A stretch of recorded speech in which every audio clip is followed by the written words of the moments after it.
Y a pocos días de las elecciones generales, el gobierno advierte de intentos de desestabilización de grupos armados y ordena la militarización de puertos, además del cierre de las fronteras de manera temporal. La noticia requiere profundidad. En Notimundo están los protagonistas de la noticia. Y estamos ya en los estudios de FM Mundo con José de la Gasca, ministro de Gobierno, para hablar sobre las advertencias de intentos desestabilizadores, además de la sentencia de la Corte Constitucional sobre el encargo presidencial. Un revés que ha sido considerado así por parte de algunos constitucionalistas y quienes siguen de cerca la política en nuestro país. Revés para el presidente, un freno al presidente Daniel Noboa. Ministro, gracias por estar con nosotros. Bienvenido. Hola Fausto, gracias por la invitación, un gran saludo a su audiencia. ¿Revés por dónde? Bueno, todo ha sido considerado así, un duro golpe al presidente. De hecho, los decretos 500 y 505 han sido declarados inconstitucionales, es decir, no hay tal fuerza mayor, no podía hacer lo que hizo. Falso. ¿Por qué? Yo creo que para dar una opinión como esta hay que primero leer bien, y hay que leer completo, no solamente el resumen que hace la Corte, ni tampoco la parte resolutiva de la sentencia, hay que leer todo. ¿Qué parte es la que ustedes leen? Primero, la Corte ha dejado claro varias cosas. En primer lugar, la situación de quién es la actual vicepresidenta de la República, la señora Cynthia Yelibert, queda intacta. Es una situación absolutamente constitucional que la Corte no ha procedido a tocar. ¿Qué es el artículo, el decreto 494? Así es, porque quien ya, demandó... Eso ya se lo dijo en su momento. No, porque he leído por ahí opiniones bastante antojadizas y ridículas, en las que dicen, no, es que ya ha dicho que quien debe de asumir es la señora Cynthia Yelibert y que casi que la vicepresidenta en este momento, si es que el presidente decide hacer campaña, es la señora Cynthia Yelibert. Eso es falso. Hay que decirle a la ciudadanía la verdad.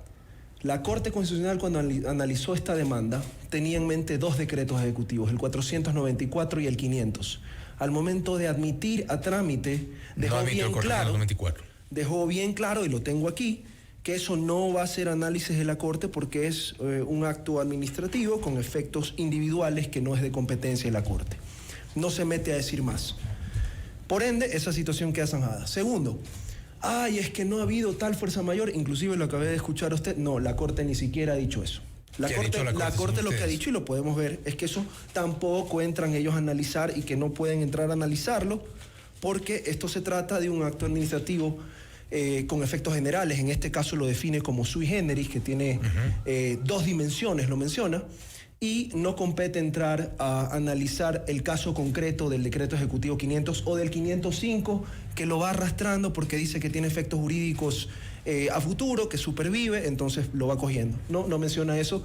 Por lo tanto, las motivaciones del decreto ejecutivo 500, el 505 y de todos los demás en los que se han parado la ausencia temporal por la fuerza mayor quedan absolutamente a salvos.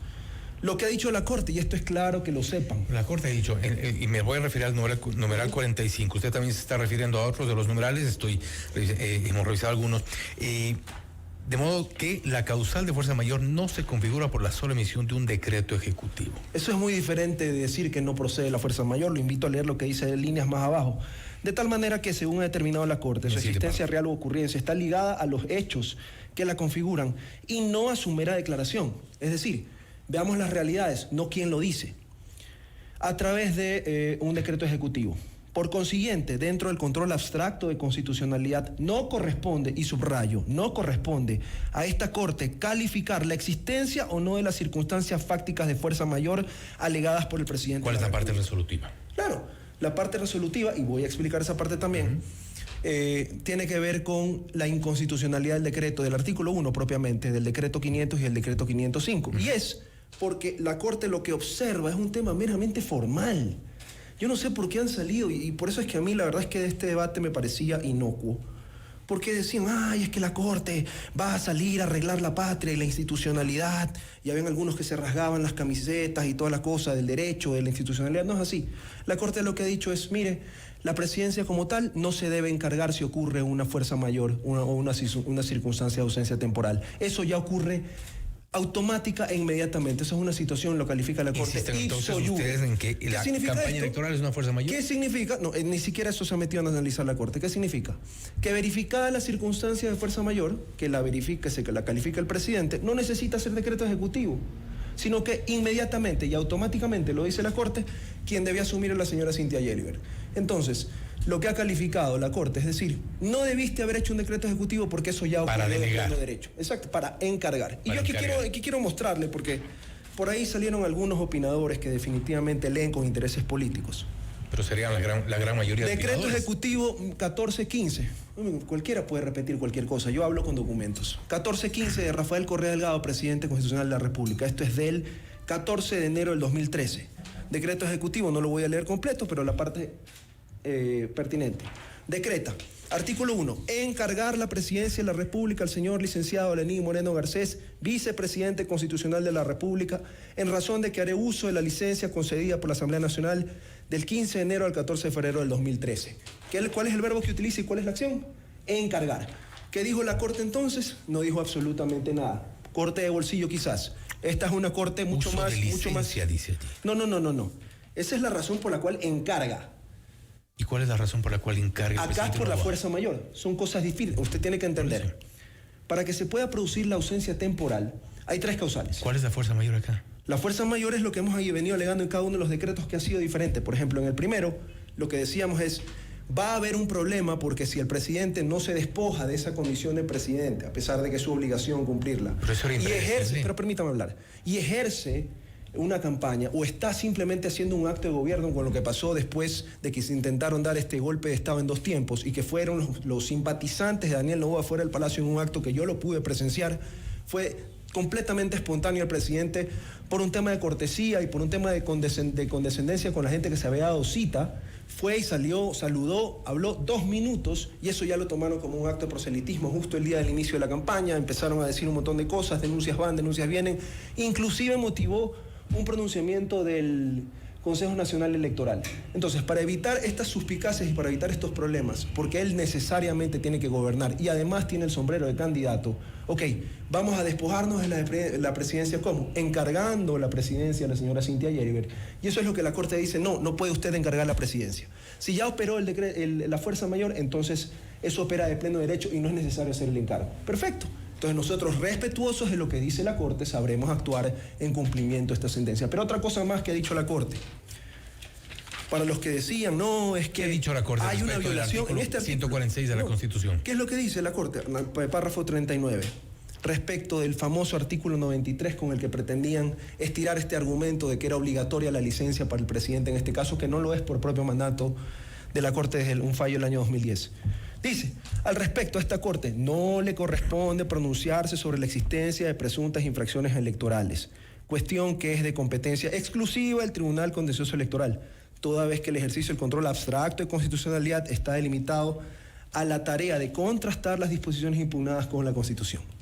En definitiva, tampoco es que ha dicho usted tiene que coger licencia, porque ya he leído las opiniones, como digo. ¿Qué dice el artículo 146 y qué ha dicho la Corte Constitucional respecto al 146? Pero es que eso no está en discusión. Lo que dice es, claro, opera la situación de fuerza mayor, opera las circunstancias que verifican esta ausencia temporal. Cuando dice, vamos a dar lectura al artículo 146, usted lo debe tener lo tengo aquí en la mano, más a mano que yo. Siempre ando con la Constitución en la mano. En caso de ausencia temporal, la presidencia de la República lo reemplazará quien ejerza la vicepresidencia. Se considerará ausencia temporal la enfermedad u otra circunstancia de fuerza mayor que le impida ejercer su función durante el periodo máximo de 3 meses o la licencia concedida por la Asamblea Nacional.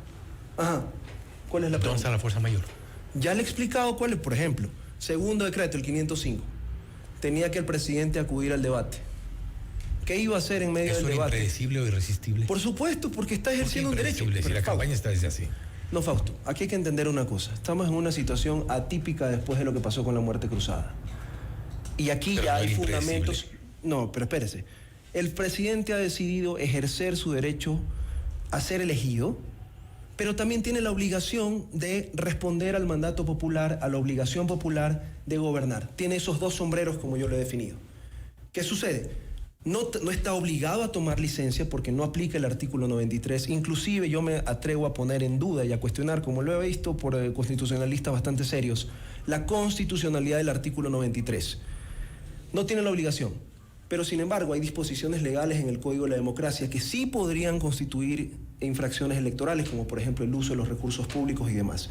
Y por un acto de transparencia, por un acto de integridad, el presidente dice: yo no puedo estar aquí y estar acá en el mismo momento. Necesito en algún punto dejar la presidencia, encargarla para que no exista un vacío de poder y poder salir a hacer campaña sin utilizar los recursos públicos. Esos son todos los decretos que se han tocado. Pero lo que querían, y esto es lo importante, lo que querían era con estas demandas sentar a la señora Abad en la silla de la presidencia. Y ni siquiera la Corte se los permitió, porque les dijo que eso no era ni siquiera materia, objeto de la controversia. Y es más, esa misma intención la tuvieron y presentaron una acción de protección que se dilucidó la semana pasada por unanimidad de un tribunal de justicia de aquí, de esta ciudad de Quito, en la que dijo que no había lugar a la demanda. Ahora bien, ¿qué ocurriría si es que hay una segunda vuelta electoral? ¿Volvería o insistiría el presidente en emisión de decretos con similares características? Primero, esa yo creo que es la trampa, esa yo creo que es el truco.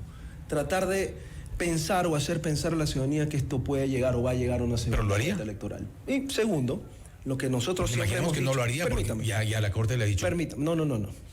Repito, hay que leer bien, Fausto. Pero la si Corte ustedes lo que están nos ha con dicho, esa línea, seguramente firmaría otros decretos con las mismas características. Es lo que estaba explicando, Fausto. Parece que no me expliqué bien. No, le entiendo perfectamente. No. La Corte lo que me ha dicho es que no debía encargar vía decreto, porque la circunstancia se produce de facto. O sea, ocurre la fuerza mayor, inmediatamente opera el mecanismo de sustitución previsto en el artículo 146. No necesito declararlo, y usted mismo leyó el párrafo, no necesito declararlo. Entonces, buscaremos la manera, dentro de la Constitución, dentro de la ley, cumpliendo con la sentencia, para acatar las disposiciones y saber que exista la sustitución presidencial, como lo establece la Constitución, sin necesidad de hacer lo que la Corte ha dicho que es inconstitucional. Por eso le pongo el ejemplo. Si es que hubiese una segunda vuelta, ¿volvería a emitir decretos de similares características? ¿O ahí corre un riesgo? Le estoy explicando que no es necesario, un riesgo con la resolución de la Corte. Le estoy explicando que no es necesario emitir decretos. Eso es lo que la Corte dice. No del encargo, me refiero a la ausencia temporal. Eso es lo que dice la Corte. La Corte lo que dice es, si se verifica la circunstancia de fuerza mayor, no es necesario que alguien la declare. Por eso, la Corte, en la parte resolutiva, justo antes en la parte de los considerandos, justo antes de resolver, dice: de lo expuesto, hasta aquí, permítame leer, la Corte Constitucional concluye que tanto el artículo 1 del Decreto Ejecutivo 500 como el artículo 1 del Decreto 505 son inconstitucionales por contravenir el artículo 146. Ahora, si bien el análisis de la presente sentencia se centra en el artículo 1 de los decretos ejecutivos referidos, toda vez que el resto de las disposiciones son accesorias al encargo de la presidencia, corresponde declarar la inconstitucionalidad de la totalidad de los decretos. Previamente la Corte ha dicho, y se lo voy a buscar, creo que fue el párrafo que usted leyó. Pero bueno, ¿cuál? No necesitamos dictar decretos ejecutivos. Si se verifica la circunstancia, repito, de fuerza mayor, como está en este momento o puede estar, lo que va a pasar es que opera la sustitución sin necesidad del decreto ejecutivo y estamos en santa paz con lo que ha dicho la Corte. El análisis, usted se refiere al análisis, yo me refiero a la parte resolutiva, y con eso vuelvo a la parte inicial nada más para pasar de tema. Han sido declarados inconstitucionales los dos decretos ejecutivos. Sí, ya lo expliqué. ¿Eso es un revés para el presidente? No, para nada. Lo que la Corte ha dicho es, no puede encargar vía decreto. Si opera fuerza mayor, no fuerza mayor, yo no lo puedo decir, pero no lo haga vía decreto. Perfecto, no lo haremos vía decreto. Puede hacer campaña electoral. Veremos cómo lo hacemos, pero eso la Corte claramente no lo ha prohibido ni podía hacerlo. Tampoco nos ha dicho que es obligatoria la licencia, y tampoco nos ha dicho que la señora Cynthia Yeliber no es la vicepresidenta. Entonces, para todos esos que han dicho revés, como usted lo ha dicho, no es tal cosa. Golpe duro han dicho otros, han dicho revés, han dicho que la Corte Constitucional le ha dado un golpe al presidente Noboa. No lo Varias creo, de las para interpretaciones, juristas, constitucionalistas, periodistas. Vea, quienes tienen intereses políticos van a leer torcido en letras rectas. Yo no tengo problema con eso. Yo estoy leyendo derechito esto, interpretando derechito lo que dice la Corte. Pero hay una resolución. Y he visto opiniones de constitucionalistas que sí respeto, que van en esa misma línea. Claro, es muy fácil llenar la narrativa o explotar las redes sociales, decir, ay, revés, inconstitucionalidad. No, lean, por favor. dense el trabajito de leer un ratito, lean los votos salvados también, que son bastante interesantes, en lugar de solo leer el resumencito o los dos parrafitos. Y Verónica Abad, ¿cuál es la situación de Verónica Abad ahora? La misma. Ella sigue en una situación bastante delicada de estar en un caso de ausencia temporal por lo pronto, y los días siguen sumando. ¿Se ha configurado ya la ausencia temporal? Desde el principio, pues, del decreto ejecutivo 490. Desde el 492, por supuesto que sí. Ella no cumplió con irse a Ankara. Se espera la resolución de la Corte Constitucional y de la Asamblea Nacional. No, ¿por qué? Para declarar el abandono. Eso es abandono, yo no he hablado de abandono. La ausencia temporal. Sí, ¿Y señor. el abandono no está configurado? También, pero eso necesitaría otro trámite constitucional, ya lo veremos en su momento. Pero con esta asamblea, que lo que pretende es sentarla a la fuerza como ya lo han querido hacer, no, señor, no, gracias, no le vamos a dar esa oportunidad. ¿Hasta dónde van a llegar con Verónica Abad? Bueno, no hasta dónde nosotros, hasta dónde quiere llegar ella. Ella está en una situación de contumacia absoluta. Ella tenía una obligación y tiene una obligación constitucional de cumplir el encargo que le daba el presidente. Ella ha decidido no cumplir, ha decidido actuar de otras maneras, ha decidido impugnar en sede constitucional los decretos ejecutivos y demás. Sin embargo, la orden está dada, ella debió haberse trasladado a Ankara desde el 27 de diciembre, está en ausencia de eso, y los días siguen contando, el reloj sigue corriendo, y probablemente se pueda configurar también una ausencia definitiva. Ministro, también ustedes han advertido intentos desestabilizadores y por ello también han tomado la resolución de militarizar puertos y fronteras en el norte y en el sur. ¿En qué se basa esta decisión? Bueno, hay información muy sensible que se maneja a nivel de bloque de seguridad, eso no puedo divulgar desde luego, pero claramente tenemos información que nos permite deducir y que le han permitido al presidente tomar este tipo de decisiones, porque lo que se trata es de buscar generar alertas, buscar generar ambientes enrarecidos de violencia, exacerbados, que no son coincidencias. Aquí viene el vínculo entre mafias políticas y grupos narcodelictivos, para generar esta suerte de debilidad en la imagen del gobierno y demás. Estamos tomando las precauciones. ¿Y esto coincide con las elecciones? Por supuesto, es lo que más les interesa. ¿Por eso del 8 al 10? Es lo que más les interesa, claro que sí. Ya están hablando, inclusive lo escuchaba, creo que usted en esta misma radio, en estos mismos micrófonos, de que ya como ha visto la sombra del fraude, el fantasma del fraude, de todo están hablando y de todo dirán, con tal de, repito, tratar de debilitar la legitimidad que se tiene hasta hoy en día y seguramente los resultados que estoy seguro habrán el día domingo. ¿Qué implica el cierre de las fronteras? Para que la gente que nos escucha nos pueda un poco más comprender solo la militarización y restricción del paso de... Eso se está instrumentando. No puedo dar detalles porque también tiene que ver con seguridad. Pero lo que será en la práctica, lo que todos conoceremos. Nadie sale, nadie entra. Durante estos días. Sí, señor. Por el norte, por el sur, ¿qué va a pasar con el resto de las fronteras? Sí, señor. Sí, señor. El resto de la frontera en la ¿Usted se acuerda, salvando las distancias, pero es muy parecido, ¿usted se acuerda cuando iban a hacer las marchas en diciembre? Que vinieron $2 millones y se encontraron en el aeropuerto. Ahora quizás no solamente quieran meter plata, sino otras cosas. Eso no lo vamos a permitir. Van a cerrar las fronteras. Y vamos al otro tema, el arancel a México. Pero antes quiero, me acordé ahora de la militarización de los puertos y cierre de fronteras. Se hablaba durante estos días, incluso reportes de prensa hablaban con fuente de la Policía Nacional de más de 700 muertes violentas durante el mes de enero, el mes más violento, el enero más violento de los últimos años. ¿Y qué pasó? ¿En qué fallaron? A mí me gustaría que le haga esas preguntas a las mafias políticas. Tan desesperados. Pero la seguridad está en manos de ustedes. Sí, pero ¿y quiénes responden a quiénes responden los grupos narcodelictivos? Y las mafias no se sientan acá. Porque dígame si es que esto usted cree que es un acto aislado, que no tiene ningún tipo de vinculación. Esto es pelea por territorio. Esto tiene que ver con la lucha que estamos librando contra el crimen organizado transnacional. Esto tiene que ver con todo esto de cómo vuelven unos y otros se sirven. Veamos la justicia, veamos lo que pasa en la justicia, veamos lo que pasa... ¿Pero quién está a cargo de la seguridad, ministro? Sí, definitivamente la policía, y por eso estamos luchando lo que estamos luchando, y por eso necesitábamos una ley antipillos, y por eso estamos dando... de conflicto armado interno, más de un año de conflicto armado interno. ¿Cuánto tiempo se demora el país en estar en el narcoestado como nos ven desde afuera? ¿Y cómo? ¿Y por qué? ¿Y cuáles son las causas de eso? ¿Pero cuál es el efecto entonces del plan Fénix, definitivamente no. Del conflicto armado interno? 700 muertes de un enero. Sí, definitivamente ha sido... Yo no voy a negar las causas estructurales. Pero aquí hay problemas inclusive, y no me quiero meter en eso ahorita porque de eso vamos a hablar después y le aseguro que me voy a sentar aquí porque hay actores políticos que están haciendo que esto ocurra, definitivamente. Están generando condiciones para que el crimen organizado pueda operar en impunidad. Así se lo digo. Porque la fuente allí es la Policía Nacional. Veía incluso en redes sociales, había el reclamo de varios periodistas, entre ellos de CNN, Ana María Cañizares, pedía la información porque la respuesta de la policía fue que el sistema se cayó y que por eso no pueden dar mayor información. No está abierto nuevamente el sistema. No, nosotros estamos hablando con las cifras en la mano, usted la tiene.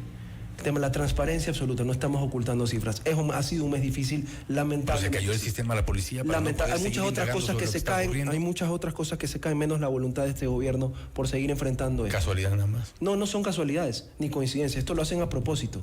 Quieren debilitar la imagen de seguridad del gobierno, quieren debilitar la imagen del presidente, quieren debilitar la gestión. Y por eso están en el concierto entre mafias políticas y, repito, grupos organizados delictivos, por supuesto.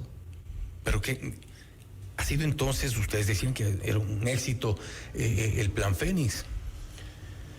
Fausto, no podemos calificar definitivamente de un éxito rotundo algo que se está construyendo y que se construye todos los días, que se ejecuta todos los días. Pero claro, cuando entramos por un lado salen por otro, avanzan, mueven, y esa es la... Se atrapa a un segundo líder, o un segundo cabecilla, perdón, no líder, de estos grupos narcodelictivos, la justicia lo suelta al siguiente día. Pasó con alias Chino en Puerto Viejo. Ahora alias Fede lo dejaron encerrado. Pero esto pasa todos los días. Entonces, hay una parte en el sistema que no está funcionando y por eso necesitamos leyes más fuertes, por eso necesitamos robustecer ciertas gestiones. Pero ahí está, siempre se trata de poner las trabas y se trata de marcar esto como que es algo que no se está resolviendo. No, el problema es mucho más grande de lo que se piensa y contra eso estamos luchando. Con esto cierro, se aplicará un arancel del 27% a los productos importados desde México. Se han dado varias interpretaciones. El sector exportador no tiene todavía una posición oficial sobre este tema, pero más allá de la protección a la producción local, porque podría entenderse también una protección a la producción local, tomar restricciones con otro tipo de importaciones de otro origen. ¿Hay algo más allá? Bueno, mire, el presidente está plenamente claro en las decisiones que está tomando aquí.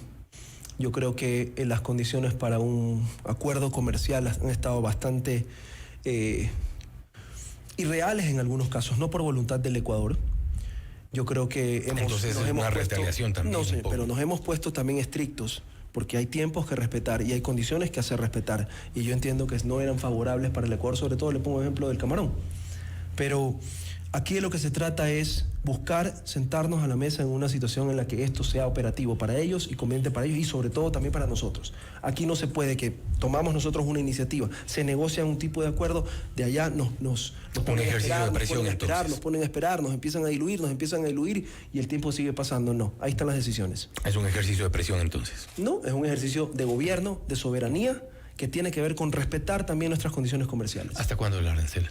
Bueno, eso lo vamos a ver qué sucede en los siguientes días. Por lo pronto creo que es una decisión tomada. ¿Está atado a el avance o freno de las negociaciones del Yo creo que no tiene nada que ver. Sin embargo, obviamente no podemos tampoco dejar de ver lo macro, pero esto es algo que se venía viendo mucho antes. Y estando en buenas relaciones, no estaba funcionando. Cuando teníamos las relaciones diplomáticas bilaterales con México tampoco estaba caminando del todo. Ahí es que digo que hubo estas demoras, estos quiebres, estos deal breakers quizás. Finalmente el presidente ha tomado la decisión que corresponde. ¿México es un problema?